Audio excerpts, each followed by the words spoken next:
اگر میں آپ سے کہوں کہ آپ کا 8 سالہ بچہ ایک دن میں اتنی بار اپنا فون چیک کرتا ہے جتنی بار ایک نشے کا عادی شخص اپنی طلب پوری کرتا ہے، تو کیا آپ یقین کریں گے؟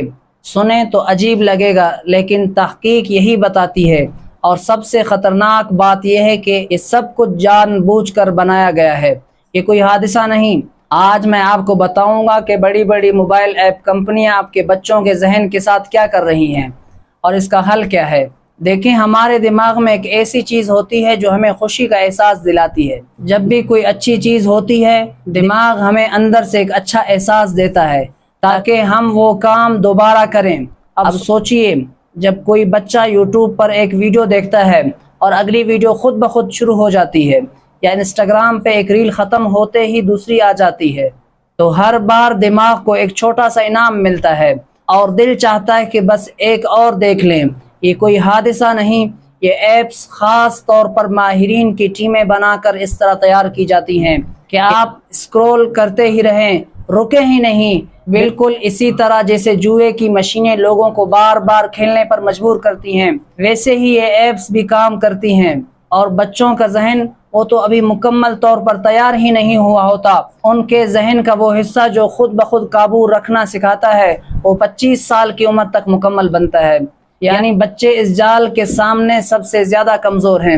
نتیجہ کیا نکلتا ہے؟ نیند کم ہو جاتی ہے، کسی ایک کام پر دھیان لگانا مشکل ہو جاتا ہے، اداسی اور ذہنی پریشانی بڑھتی جا رہی ہے، اور سب سے بڑی بات، حقیقی زندگی میں آنکھ سے ملا کر بات کرنے کی صلاحیت ختم ہوتی جا رہی ہے۔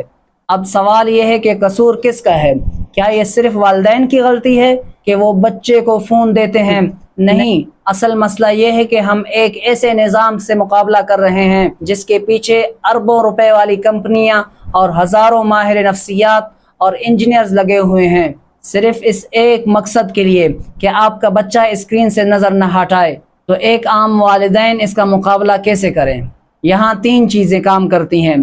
پہلی، قوانین بنائیں۔ مکمل پابندی نہیں، اچانک فون بالکل چھین لینا الٹا اثر کرتا ہے۔ بہتر یہ ہے کہ گھر میں واضح وقت مقرر کریں کہ فون کب استعمال ہوگا، مثلا کھانے کی میز پر، اور سونے سے 1 گھنٹہ پہلے فون بالکل نہیں، اور یہ اصول صرف بچوں کے لیے نہیں، پورے گھر کے لیے ہو۔ دوسری، خالی وقت کو کسی اور اچھی چیز سے بھریں۔ بچہ فون اس لیے پکڑتا ہے کیونکہ اسے فارغ وقت اور بوریت برداشت نہیں ہوتی۔ اگر آپ اس کی جگہ کوئی دلچسپ متبادل نہ دیں، جیسے کھیل، کتاب یا باہر کی سرگرمیاں، تو صرف فون چھیننے سے بوریت ختم نہیں ہوگی، صرف غصہ ہی بڑھے گا۔ تیسری اور سب سے اہم، خود مثال بنے۔ اگر والدین خود ہر وقت فون پر لگے رہتے ہیں تو بچے کو سمجھانا مشکل ہوگا۔ بچے وہ نہیں سیکھتے جو آپ کہتے ہیں، وہ سیکھتے ہیں جو آپ کرتے ہیں۔ یہ کوئی ایک دن کا کام نہیں، لیکن آج سے شروع کریں تو فرق چند ہفتوں میں نظر آنے لگے گا۔ اگر یہ ویڈیو آپ کے کام آئی ہو تو اسے ماں یا باپ کے ساتھ شیئر کریں جو یہ جدوجہد کر رہا ہے۔ ملتے ہیں اگلی ویڈیو میں۔